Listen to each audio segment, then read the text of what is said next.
ça fonctionne. Alors, du coup, donc on a commencé par le commencement finalement. Qu'est-ce qu'un signalement? Alors, on est reparti d'une définition du Larousse, de façon assez classique. C'est la description physique de quelqu'un destiné à faire reconnaître vulnérable. Alors, vous rappelez que signaler, ce n'est pas du tout trahir la personne que vous accompagnez. Ce n'est pas non plus rompre le lien de confiance que vous avez avec elle. Il s'agit en réalité de dénoncer un comportement, et ce pour un objectif. L'objectif, effectivement, c'est de décrire pour un professionnel donc cette situation, ce portrait d'une situation qui, à un instant donné, va poser problème, va poser question.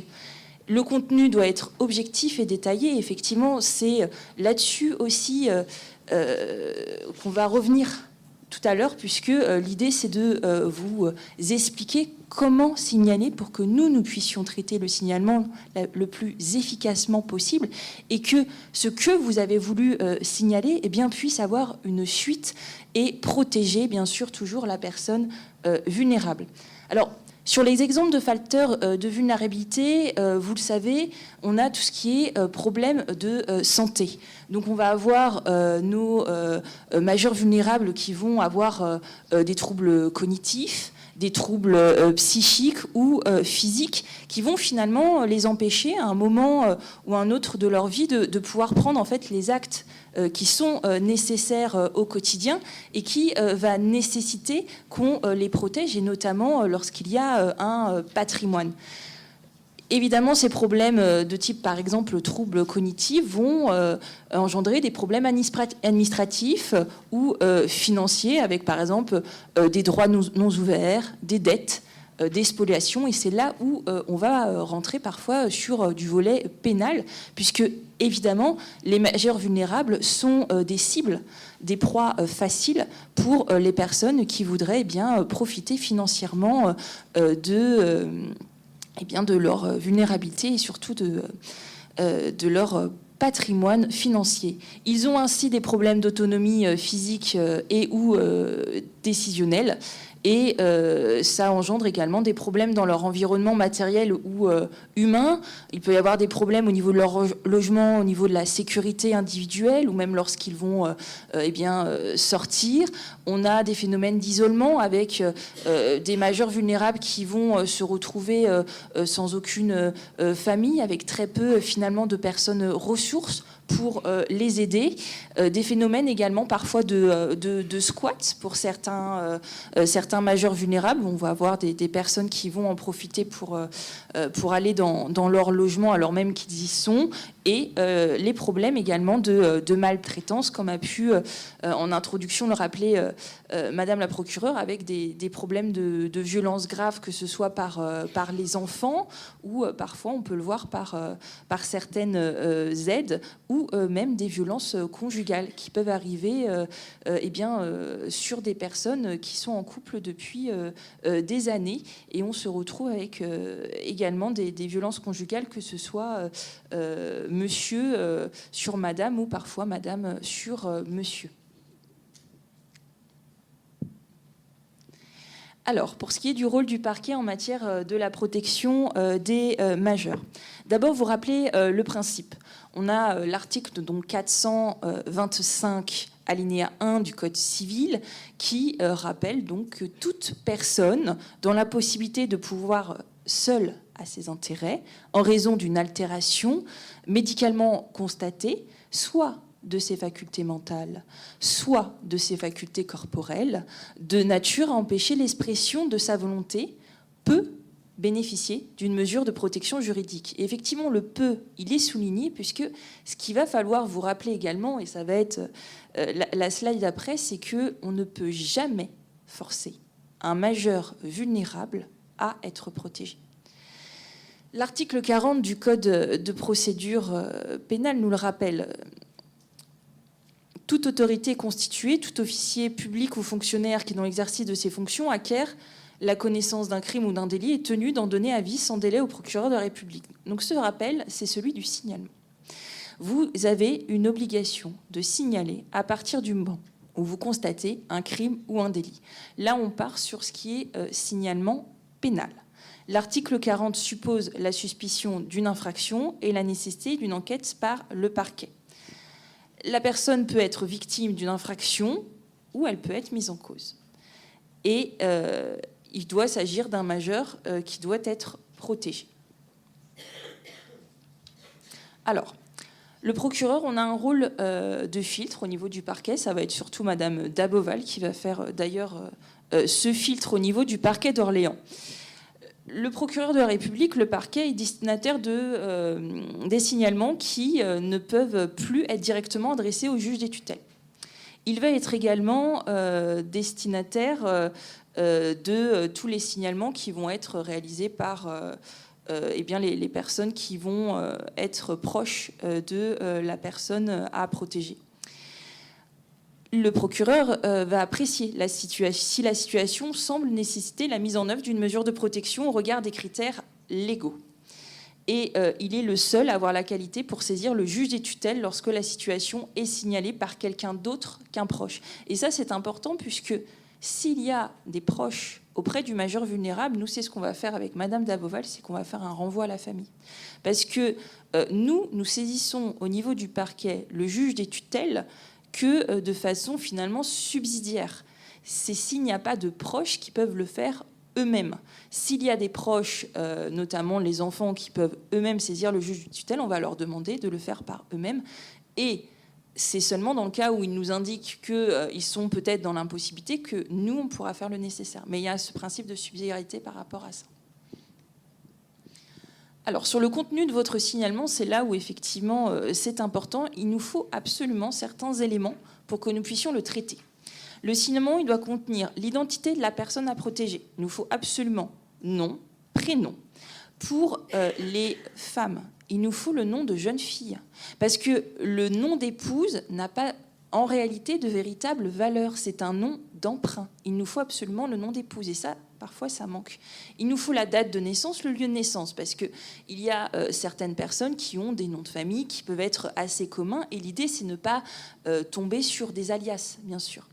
Il nous faut la description des faits qui vous alertent, qui appellent la protection de ce majeur. Donc il faut quand même qu'on ait suffisamment de détails pour savoir quel est le problème, quelle est la vulnérabilité constatée. Il nous faut absolument les informations sur la composition de la famille. Et ça, finalement, ça recoupe ce que je disais juste avant par rapport au fait que les proches sont les premiers à pouvoir saisir les juges des tutelles aux fins d'une mesure de protection, et c'est également la raison pour laquelle il nous faut absolument les informations sur la composition de la famille de la personne à protéger. Il faut qu'on sache un petit peu son mode de vie, ses moyens financiers, son degré d'autonomie. Donc là, on va vous présenter une trame type de signalement qui est extrêmement complète et qui sera ensuite en fait publiée sur le site de la Cour d'appel d'Orléans, qui vous permettra d'avoir un support en fait, si vous voulez signaler, pour être sûr en fait de ne rien oublier, parce qu'en fait, c'est vrai que nous, on est souvent face à des signalements, il va nous manquer des éléments pour pouvoir intervenir. Typiquement, par exemple, quand je vous disais l'identité du majeur à protéger, ça comporte également son adresse. Parce que sans adresse, en fait, nous, on ne peut pas envoyer les courriers.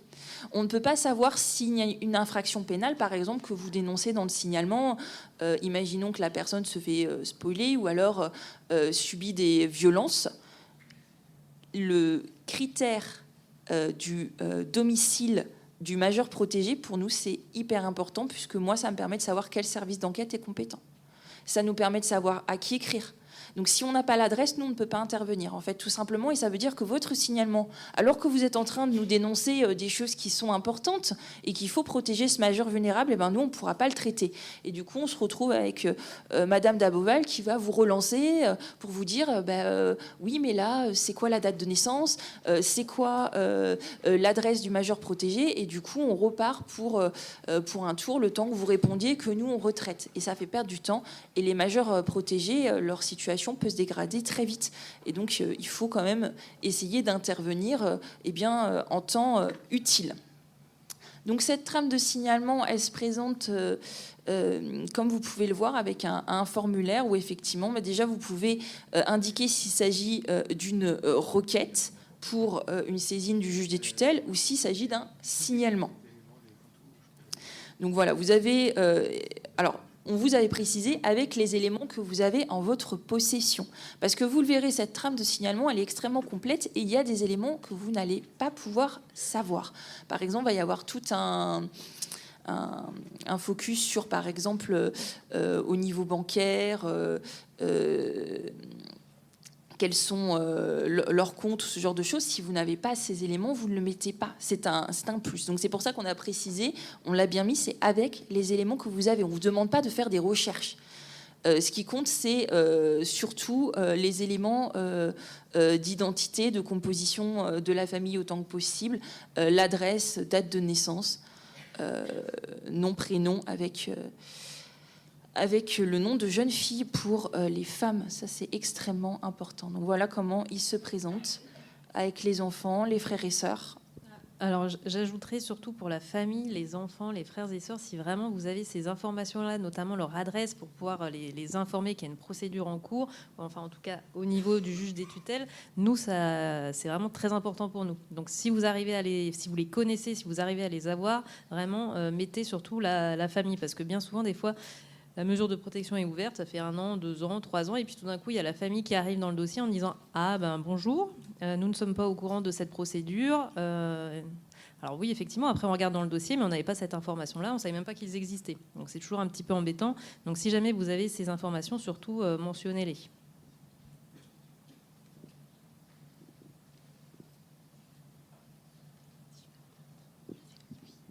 Oui, c'est pareil. Concernant la famille, souvent on nous dit, enfin parfois des maisons de retraite ou dans les signalements, on dit la personne est isolée. Et en faisant des enquêtes sociales, on se rend compte qu'il y a un entourage, il y a des enfants qui sont présents, alors ils sont peut-être isolés à un moment X parce qu'effectivement ils se retrouvent hospitalisés, personne ne le sait. Mais creuser un tout petit peu avant de faire un signalement en disant elle est isolée, il n'y a pas d'entourage, parce qu'on se retrouve que finalement il y a un entourage familial, il y a des enfants qui ne sont pas forcément au courant de la nécessité et la mesure ou qui pourraient le faire eux-mêmes, puisqu'on rappelle quand même que la mesure de protection, c'est vraiment s'il y a nécessité, mais il y a d'autres mesures avant dans l'entourage familial qui permettent de le faire. Donc, dites pas tout de suite, il n'y a pas d'entourage familial avant de creuser un tout petit peu.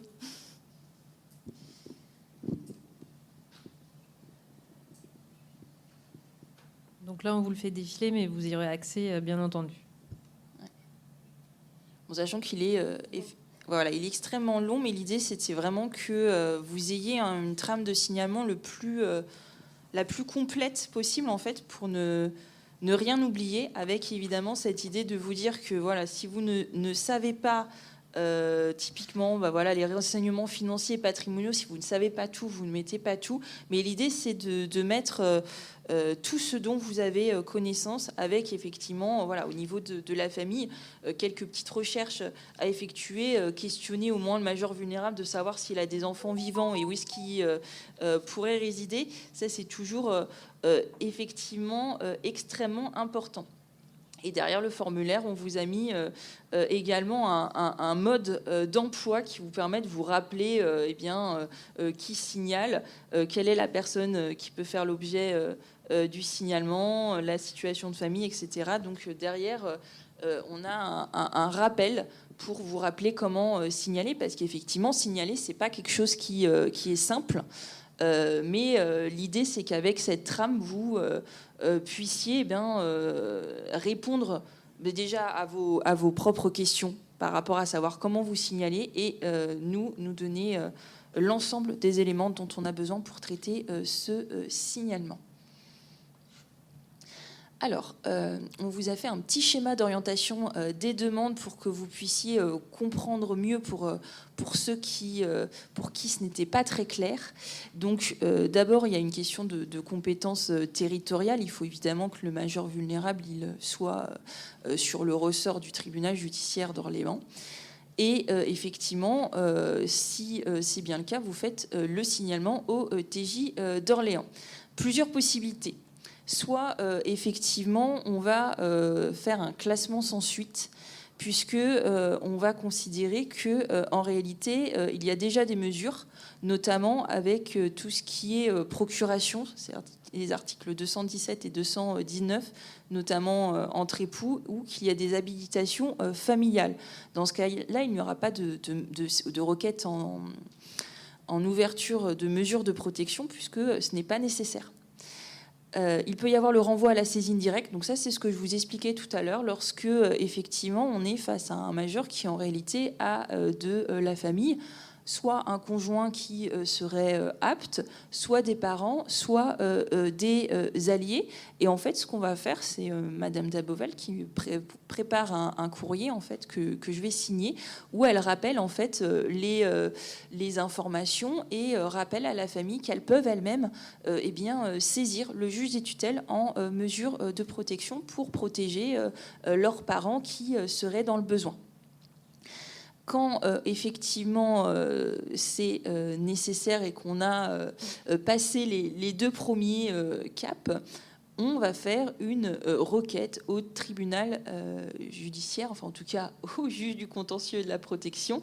Et dans ce cas-là, il faudra le certificat médical circonstancié par un médecin inscrit avec les éléments sur les faits de vie nécessitant la protection et l'identité de la personne vulnérable. Ce certificat médical, il est absolument nécessaire pour l'ouverture de la mesure de protection. La difficulté qu'on peut rencontrer, c'est parfois les majeurs vulnérables qui refusent de voir le médecin. Et dans ces cas-là, on ne peut pas le forcer. Alors, effectivement, on ne pourra pas le forcer. Néanmoins, le médecin expert pourra faire des recherches, pourra contacter le médecin traitant, pourra contacter peut-être le service hospitalier, donc il pourra contacter tous les services médicaux autour de lui. Il fera dans ce cas-là un certificat médical de carence, parce qu'il n'a pas vu la personne protégée, mais si dans son certificat, il a pu rencontrer suffisamment de professionnels de santé qui ont expliqué la situation, qui connaissent de la situation de la personne à protéger, ce certificat médical suffira pour ouvrir. Après, le major protégé sera peut-être contre, ne viendra pas aux convocations, mais en tout cas, on pourra faire une instruction du dossier et statuer sur cette requête. Ça c'est possible.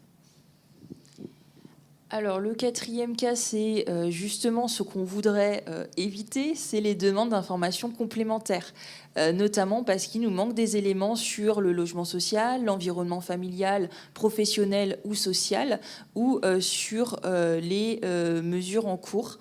Et effectivement, si vous remplissez correctement la trame de signalement et que vous nous disiez tous les éléments que vous avez en votre possession, normalement, on n'a pas besoin de vous demander des informations complémentaires. Il peut y avoir également une réorientation aux services sociaux avec, alors je ne sais pas comment on dit, la MASP. La MASP, quand en fait ça relève pas en réalité d'une mesure de protection, mais bien plus d'un étayage social, ce qui peut être le cas, puisqu'en fait, il faut effectivement qu'on ait une réelle perte d'autonomie en fait, du majeur à protéger, et pas seulement des difficultés d'un point de vue social. D'ailleurs, l'échec de la MASP peut entraîner justement après une demande d'ouverture, soit ça peut basculer en mesure d'accompagnement judiciaire qui est gérée dans ce cas-là par le juge des tutelles, ou directement demander l'ouverture d'une mesure de protection, comme ça a été précisé par le parquet. Petite précision encore sur le certificat médical. C'est une petite piqûre de rappel, mais parce que je vois passer beaucoup de choses et j'entends beaucoup de choses. Le certificat médical, il est transmis par le médecin sous pli cacheté, et il est transmis sous pli cacheté au tribunal. C'est-à-dire que personne n'ouvre le certificat médical, ni la famille, ni les services sociaux. Par exemple, j'ai eu une fois un cas d'un service social qui m'a dit « Ah bah oui, je l'ai ouvert, je l'ai lu à la majeure protégée, et puis finalement, vu du certificat médical, elle n'a pas voulu que je le transmette. » Donc la réponse est non, ça ne marche pas comme ça. C'est le certificat médical, il n'est ouvert par personne. Alors ça c'est le principe, comme tout principe, il y a toujours des exceptions. On n'a jamais la certitude que les gens ne vont pas ouvrir le certificat médical. Mais quand ça passe par vous, les certificats médicaux, ils ne sont pas ouverts, ils sont transmis. Autre précision, concernant le coût du certificat médical, qui est un certain montant, c'est 160 € fixé par décret. Si vous voulez que ce soit pris en charge par le parquet, vous faites la demande en amont. Pourquoi ? Parce que le tribunal ne paye que sur service fait. C'est-à-dire que s'il y a une réquisition du procureur pour la prise en charge du coût du certificat médical, le médecin sera payé. S'il n'y a pas de réquisition du procureur de la République, les services des frais de justice ne pourront pas le régler. Donc si vous avez besoin ou si pour la situation nécessite la prise en charge du certificat médical, c'est souvent toute la différence entre les requêtes et les signalements, la demande doit se faire en amont auprès du procureur et en justifiant un tant soit peu de la situation patrimoniale, enfin financière du majeur à protéger et de sa famille. Et si le majeur vous demande qu'est-ce qu'il y a dans ce certificat médical, vous pourrez lui répondre que ce certificat lui sera lu par le juge des tutelles au moment de son audition.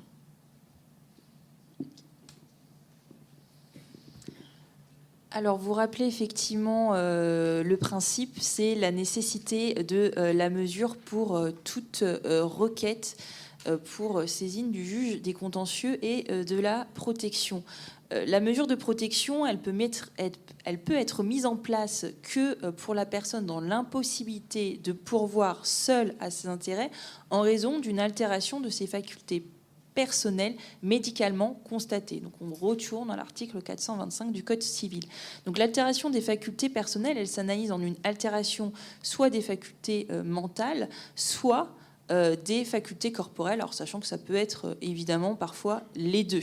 Et il faut que ça empêche l'expression de la volonté. Il faut que l'altération corporelle, quand ce n'est que l'altération corporelle, elle doit toucher aux facultés de communication. Ainsi, il est important d'établir le retentissement de cette altération sur l'aptitude de la personnalité à s'exprimer. Alors, on les a déjà un petit peu évoqués. Il y a 3 grands principes pour la protection des majeurs. C'est l'article 428 du Code civil. Déjà, principe de subsidiarité. Alors effectivement, principe de subsidiarité, je l'ai déjà un peu évoqué, elle ne peut être ordonnée, la mesure de protection, que si aucun autre mécanisme peut être mis en œuvre pour pourvoir aux intérêts de la personne. Donc typiquement, dans le schéma de tout à l'heure, s'il peut y avoir une habilitation familiale, s'il peut y avoir le conjoint qui pallie, eh ben, effectivement, pas de nécessité d'une mesure de protection judiciaire. De même, s'il existe des procurations et qu'il y a des enfants ou des époux qui peuvent faire fonctionner les comptes, faire toutes les démarches, pas de nécessité de nous saisir. Si ça fonctionne bien, pas besoin d'une mesure de protection. Principe également de proportionnalité, la mesure, elle ne doit pas excéder ce qui est rendu nécessaire par le degré d'altération et elle doit être individualisée. Principe également de nécessité, la mesure, elle doit être nécessaire et constatée grâce au certificat médical qui est circonstancié. Alors, comment se met en place la mesure de protection ? Donc, d'abord, vous constatez, signalez une situation de vulnérabilité avec ce signalement qui est adressé au procureur de la République. Ensuite, donc, quand on a passé le classement sans suite, quand on a placé, je ne sais plus c'était quoi les demandes d'information, on peut faire, le procureur va faire la requête au juge des tutelles, au juge maintenant du contentieux de la protection d'ailleurs, aux fins d'ouverture d'une mesure de protection judiciaire. Et c'est là où, effectivement, le juge intervient, audition de la personne à protéger avec éventuellement son entourage et ensuite décision du juge des contentieux et de la protection relative à la mise sous protection judiciaire. Alors, qui est le médecin spécialiste ? C'est un médecin qui doit être inscrit sur une liste qui est établie par le procureur de la République. Donc il peut s'agir de psychiatres hospitaliers ou libéraux, d'addictologues, de gériatres, de neurologues, de généralistes ou de gériatres. C'est une liste qui est établie par le procureur de la République. Donc en fait, il faut vérifier que le médecin soit bien sur cette liste. Le contenu des certificats médicaux, il est prévu par la loi. Donc en fait, le médecin sait exactement ce qu'il doit indiquer dans son certificat médical. Dans des cas plus rares, ça peut être le médecin traitant. Il y a évidemment le secret médical, puisque 3 conditions doivent être réunies. On a un texte légal qui prévoit leur certificat, la remise du document médical à l'autorité qui le requiert Et on revient à ce qu'a pu vous dire tout à l'heure Madame Daboval sur le fait qu'il ne faut pas ouvrir les certificats médicaux et respect strict de la mission impartie par le médecin. Alors on l'a déjà un petit peu évoqué, puisqu'effectivement c'est un sujet qui revient de façon assez importante, c'est la carence du majeur aux opérations d'expertise. Dans ce cas-là, effectivement, certificat médical de carence, le médecin va dresser un certificat médical dans lequel il va relater les diligences effectuées pour rencontrer le majeur. Il précise également les éléments dont il a pu avoir connaissance par ailleurs, notamment en prenant contact avec le médecin de famille. Il peut notamment solliciter l'avis du médecin traitant, article 431 du Code civil. Et le certificat médical, dans ce cas, est établi sur pièce médicale. Donc le médecin doit réaliser l'analyse sur pièce du dossier médical qu'il fera communiquer par le médecin traitant.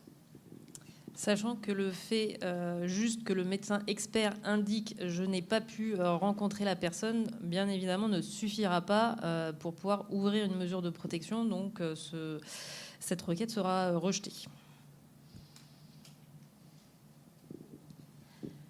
Alors maintenant, on va vous présenter... je vais vous présenter... Je reviens juste sur le certificat de carence, pardon. Juste sur on répète, mais c'est quelque chose que j'entends assez régulièrement parce que je suis un petit peu en première ligne. On ne peut pas forcer le majeur à rencontrer le médecin. On peut requérir le médecin, il peut se déplacer à domicile, mais on ne peut pas le forcer. Il n'y a pas de moyen de coercition. On ne peut pas dire parce que c'est le procureur, il va répondre forcément ou on va le convoquer, il va se déplacer. Non. Donc si on a un certificat de carence, effectivement, la plupart du temps, on ne va même pas saisir le juge des tutelles, on va classer, on va vous répondre qu'on a classé parce qu'on n'a aucun élément médicaux. Donc nous dire, je vous saisis parce que je sais qu'il ne voudra pas y aller et que comme ça, vous pourrez saisir le juge des tutelles. Non, on n'est pas plus malin que vous. S'il ne veut pas ouvrir la porte ou si le médecin se déplace 3 fois, comme j'en ai certains qui, eux, se déplacent et qui vont 3 fois à la porte ou essayent même de contacter la famille et qu'on n'a pas, on peut pas les forcer. Alors, concernant les différentes mesures de protection, il en existe plusieurs types. On a donc la curatelle simple, c'est juste une mesure d'assistance. Donc là, le majeur est encore en capacité de faire un certain nombre de choses tout seul, et notamment percevoir ses ressources, payer ses charges, faire ses différentes démarches administratives. La protection va juste porter, cette fois-ci, dans le cadre de tout ce qui est acte de disposition lourd, à savoir s'il doit... engager une dépense d'un gros montant, par exemple acheter une voiture, souscrire un prêt immobilier. Là, dans ce cas-là, le curateur interviendra. Autrement, le majeur garde la quasi-totalité de ses facultés. Concernant la curatelle renforcée, c'est une mesure donc d'assistance et de contrôle pour les actes importants. Et là, cette fois-ci, le curateur va percevoir les ressources de la personne protégée et va payer ses charges. Le majeur n'aura plus la disposition de ses ressources. Elle reste capable d'exprimer sa volonté, mais elle va quand même pouvoir faire un certain nombre de choses, à savoir, c'est pour ça qu'il faut vraiment... Le certificat médical est important pour savoir qu'est-ce que la personne est encore en capacité de comprendre et en capacité de faire. Parce que là, elle pourra, par exemple, toujours encore souscrire une mutuelle, souscrire une assurance, faire sa déclaration d'impôt. Donc il faut quand même encore qu'elle ait un certain nombre de capacités. Après, on atterrit sur la tutelle, donc c'est la mesure de protection la plus lourde, c'est une mesure de représentation. La personne, elle va être représentée dans tous les actes de la vie civile, donc c'est-à-dire là, son tuteur va tout faire à sa place. C'est lui qui va signer les documents, c'est lui qui va prendre les décisions. Bien entendu, en essayant, si c'est possible, au vu de l'état de la personne protégée, de la tenir informée de tout ce qui se passe, mais elle ne fera plus ses démarches, elle ne percevra là non plus ses ressources. Après, elle pourra toujours exprimer sa volonté si elle en est capable. Ça dépendra de son état de santé. Ce qu'il faut mentionner, c'est que pour toutes les mesures de protection, depuis peu, ça fait quand même quelques années, la personne protégée garde le droit de vote. Parce qu'on voit dans beaucoup de certificats médicaux que le médecin expert statue sur le droit de vote. Ça, c'est terminé. Toutes les personnes protégées ont récupéré le droit de vote, qu'elles soient sous tutelle, sous curatelle, sous habilitation familiale. Donc ça, ces 3 mesures, c'était des mesures judiciaires, donc c'est-à-dire des mesures que nous gardons au sein du tribunal et pour lesquelles on exerce un contrôle ou on donne encore des autorisations pour réaliser certains actes, notamment qui touchent le patrimoine de la personne protégée. Il existe à côté l'habilitation familiale. Donc on a d'un côté l'habilitation familiale assistance, qui est un peu le pendant de la curatelle simple. Donc l'habilité familiale sera là juste pour contrôler tout ce qui est dépenses importantes et actes de disposition. Et l'habilitation familiale représentation, qui est le pendant donc, de la tutelle, sachant que pour ces 2 mesures de protection, il n'y a quasiment pas de contrôle du juge. C'est un petit peu un blanc-seing qui est donné à la personne habilitée. Donc il est vrai qu'on n'aura plus aucune information, ni sur le patrimoine, ni sur ce qui se passe. Les seuls cas où le juge intervient, c'est pour tout ce qui est les actes de disposition donc à titre gratuit, donc dès lors qu'il s'agit de faire un testament, une donation sur les biens de la personne protégée. Les actes pour lesquels elle serait en opposition d'intérêt avec la personne protégée. Alors ça peut arriver dans le cadre d'une succession. Elle ne peut pas défendre ses intérêts et ceux de la personne protégée. Et dernier cas, il faut l'autorisation du juge pour vendre la résidence principale de la personne protégée. On trouve également le mandat de protection future. Alors ça, malheureusement, en France, on ne s'est pas trop saisi de cette possibilité, ce qui est bien dommage parce que dans d'autres pays, notamment au Canada, c'est quelque chose qui marche très très bien. Je crois que presque la totalité de la population canadienne a souscrit, a rédigé un mandat de protection future. Chez nous, c'est vraiment plus léger, mais ça permet de prévoir l'avenir, c'est-à-dire que là, tous, aujourd'hui, on pourrait tous faire un contrat de mandat de protection future. Donc ça permet en fait de savoir qui va s'occuper de nous quand ça n'ira plus et de prévoir tout ce qu'on veut. C'est vraiment, là pour le coup, c'est vraiment un contrat. Donc il est rédigé et signé soit par des particuliers, donc ça peut se faire sur papier libre si je puis dire, sans la présence d'un notaire, ou alors ça peut être rédigé directement par un notaire qui sera dans ce cas-là enregistré. L'objet du mandat peut porter donc sur l'assistance dans la vie personnelle du mandant, s'il y a des décisions médicales par exemple à prendre, ou alors ça peut porter sur la gestion de tout ou partie du patrimoine du mandant, ou les deux. Donc vraiment, c'est un contrat où on fait ce que l'on veut. Donc c'est un petit peu dommage que personne ne l'utilise, on en a très peu au sein du tribunal, parce que alors, ce mandat n'est pas du tout géré par le juge des tutelles. C'est une demande, une fois qu'il est fait et qui doit être activé sur la base d'un certificat médical d'un médecin, d'un simple médecin traitant, il est activé juste au niveau du greffe du service des tutelles. Il est enregistré, activé, et puis après, il peut fonctionner normalement. Si c'est rédigé par un notaire, ce qu'il faut savoir, c'est que c'est le notaire qui va gérer tout ce qui est autour de ce mandat de protection future. Donc c'est lui qui va contrôler notamment les comptes de gestion, qui va vérifier que tout est bien fait dans l'intérêt de la personne protégée. Alors on va passer maintenant aux limites concernant les mesures de protection. Donc déjà, ce qu'il faut savoir, c'est qu'il y a eu suppression de la curatelle pour prodigalité, intempérance et oisiveté. Donc le caractère dépensier, l'alcoolisme chronique d'une personne ne permettent plus aujourd'hui à eux seuls de mettre en place une mesure de protection. Il faut vraiment qu'il y ait une altération des facultés. Alors ça peut être dû à l'alcoolisme, parce que finalement on a notamment le syndrome de Korsakoff. Donc ça, effectivement, c'est une altération médicalement constatée. Mais le fait que la personne elle dépense un petit peu trop son argent sans faire attention, ça ne suffit plus aujourd'hui pour ouvrir et mettre en place une mesure de protection. Il faut qu'il y ait autre chose, et notamment autre chose de médical à mettre dessus. Pareil, l'entrée d'une personne âgée en maison de retraite ne peut plus justifier à elle seule l'ouverture d'une mesure de protection. On a eu à connaître l'année dernière, enfin en tout cas assez récemment, des maisons de retraite qui ont fait des courriers aux familles, notamment en forçant ces familles à demander l'ouverture d'une mesure de protection sous peine de saisine du parquet. Non. Il n'y a pas besoin de mesures de protection dès lors qu'il y a une maison de retraite. Si ça fonctionne bien avec la famille, il n'y a pas de nécessité. Mais il est toujours possible d'ouvrir une mesure de protection si ces comportements sont soit dus à une altération donc des facultés mentales ou corporelles, ou alors ont pour conséquence une telle altération. Donc pour rappel, les mesures de protection ne sont malheureusement pas miraculeuses. on attend toujours beaucoup de ces mesures de protection. Malheureusement, on ne peut pas toujours faire grand-chose.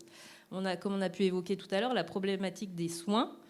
C'est pas parce qu'il y a une mesure de protection qu'on va pouvoir obliger la personne à se soigner. On va pas pouvoir lui faire suivre un traitement médical, ni d'aller voir un psychiatre, un psychologue. On n'a pas de pouvoir, que ce soit tant le parquet ou le juge des tutelles, de faire des hospitalisations sous contrainte ou d'office. Ce n'est pas possible. Il y a des règles, notamment dans ces matières-là. Donc si ça ne remplit pas les critères légaux, on n'aura pas plus de possibilités que quelqu'un d'autre.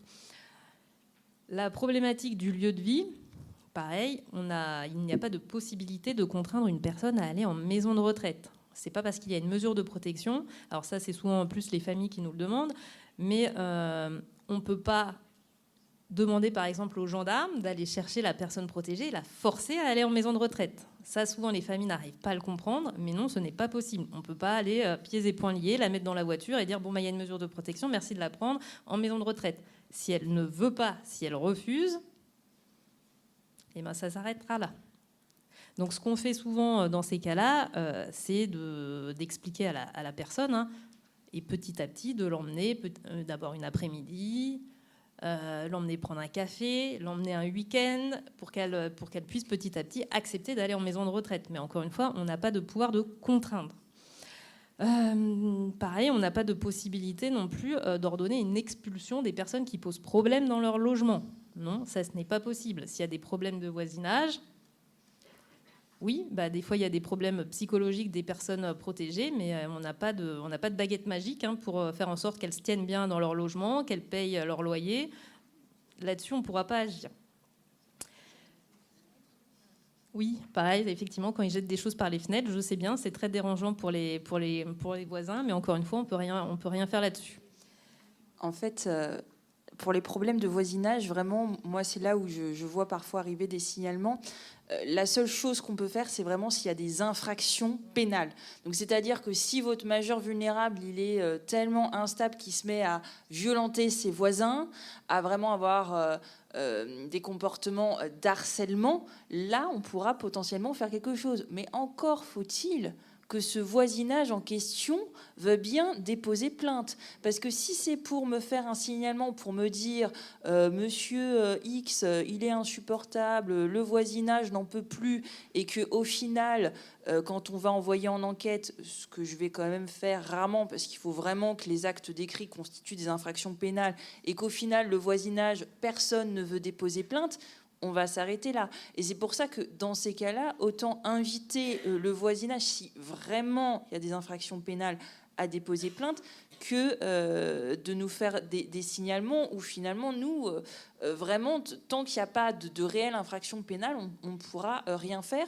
Et si effectivement on est sur du civil de type il ne paie pas ses loyers ou c'est complètement insalubre chez lui, clairement, moi, au niveau du parquet, je ne pourrais absolument rien faire. Pour ce qui est tout ce qui est hospitalisation sous contrainte, c'est pareil, c'est pas la compétence du parquet, en fait, c'est de la préfecture. Donc, si vraiment on a un majeur vulnérable qui psychiatriquement est complètement instable, il y a des procédures là-dessus, notamment avec saisine du préfet ou hospitalisation sur demande d'un tiers, mais ça relève pas du tout du parquet. Donc les signalements qui sont transmis au parquet pour des problèmes de soins, nous on ne pourra pas les traiter parce qu'en fait ça ne relève pas de notre compétence. Concernant, on a aussi la problématique de l'entourage ou des fréquentations que la personne choisit librement. Donc, c'est pas parce qu'elle est sous mesure de protection qu'elle n'a pas le droit d'avoir les liens qu'elle souhaite avec les personnes qui l'entourent. Bien entendu, sauf à ce qu'il y ait une infraction pénale qu'on trouve une infraction pénale. Dans ce cas-là, il est possible de rendre des ordonnances en ce sens afin qu'elle ne fréquente plus la personne, avec toutes les limites que ça peut avoir. Au domaine pénal, ça marche quand même beaucoup mieux qu'au domaine civil, en tout cas. Mais on ne pourra jamais agir, en fait, sur ces fréquentations-là. De même, moi, je ne suis pas comme un juge des enfants ou je ne suis pas juge aux affaires familiales. Je ne peux pas organiser des rendez-vous avec les personnes protégées et leurs familles si les uns et les autres ne souhaitent pas se voir. Non, ça, c'est pas possible. Il n'y a pas de droit de visite et d'hébergement en matière de tutelle. Non, parce que je vous le dis, ça m'a été demandé plusieurs fois, ce n'est pas possible. Ça marche pas. Genre, en tout cas, j'ai pas de pouvoir dans ce domaine-là. Et surtout, et ça c'est ce qui est assez important, je pense que ça vous le rencontrez fréquemment, c'est la problématique des contraintes temporelles, à savoir la réalité du temps de la justice notamment, et du moment de la saisine. Donc souvent, on remarque que ce soit tant au niveau du parquet que même pour le juge des tutelles, quand c'est les familles qui nous saisissent, vous nous saisissez souvent un petit peu tard. Et donc, vous avez l'impression que c'est quelque chose qui est immédiat, il faut qu'il y ait une décision immédiate parce que la personne est en danger. On l'entend. Là-dessus, il n'y a pas de difficulté.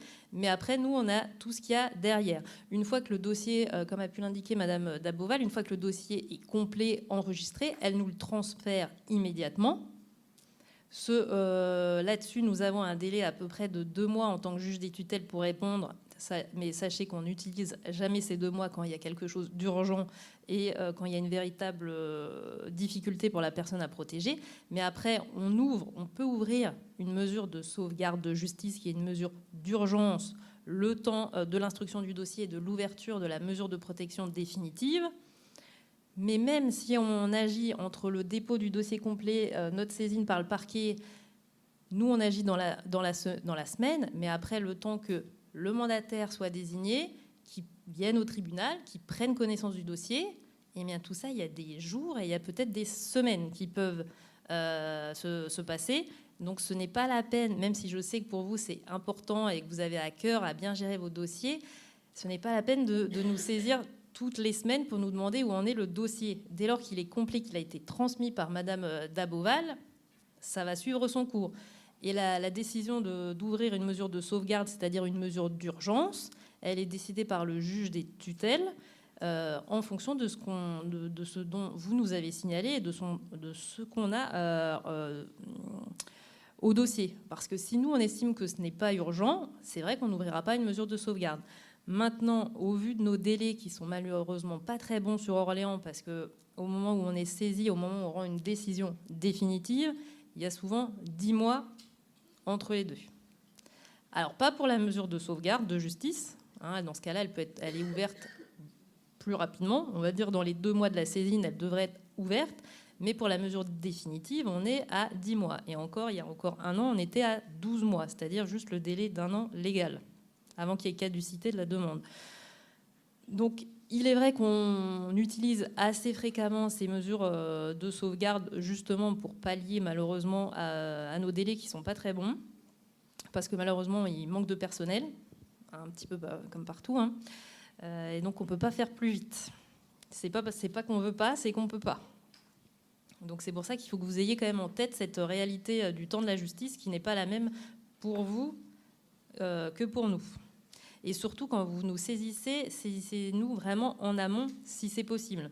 Alors là, ne tardez pas trop en disant, bon, peut-être que la situation va s'arranger. Si vraiment il y a quelque chose d'important, il ne faut pas attendre.